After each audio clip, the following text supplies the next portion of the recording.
বিয়ে বলবো, মনের মতো পাইলে বিয়ে বলবো। স্বামীর মতো, স্বামী কি আপনার মতো মোটা কাটা লাগবে নাকি? আমার মতো তো ভালোই। সেম সেম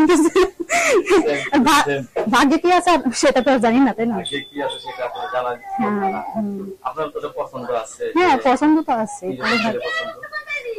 পছন্দ তো মানে আমার মতো সেম টু সেম হইলে ভালো হয়।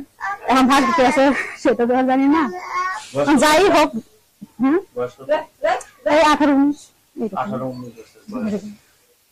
হাতের বান্ধবীদের বিয়ে টিয়ে দেখছেন? হ্যাঁ, বান্ধবী তো বিয়ে হয়ে গেছে, তাহলে আমার বাকি আছে। স্বামী দেখলে বসার সময় পেল না। স্বামী দেখলে ভালো লাগে?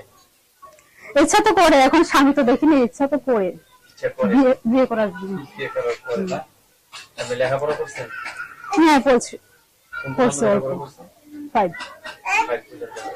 লেখাপড়া বন্ধ করতে পারি না, এই যে কষ্ট আছে ওভাবে আছে, পারি নাই করতে। এখন আপনি একাই ঘুমান নাকি রাত্রে? এখন তো একাই ঘুমাইতে হয়, বিয়ে যেহেতু নেই, একাই ঘুমাইতে হবে। ভালো লাগে না না, একা ঘুমাইতে আমি দেখলে ভালো তো? ভালো তো হতো। 18-19 বছরের বয়সে এই মেয়েরা কিন্তু বিছানা ছটফট করে, যৌবন পুরা টকবক করে আছে। আপনি স্মার্ট একটা মেয়ে, বয়স্ক লোকদের বিয়ে করবেন? ভাগ্যে যেটা আছে ভাই সেটাই হবে। অনেকে তো বউ মারা গেছে, বউ চলে গেছে, আর যদি বলে ভাগ্যে যদি এটাই থাকে তাহলে হ্যাঁ, ভাগ্যের উপর সাইডে যা আছে তাই হবে। তাই সবসময় কি সেজে গুজে থাকতে পছন্দ করে? ষোলোটা যে শখ তো থাকে সাজার, শখ থাকে কিন্তু আমি পাই না সাজতে, কারণ কাজ করতে হয়, এই জন্য সময়টা পাই না।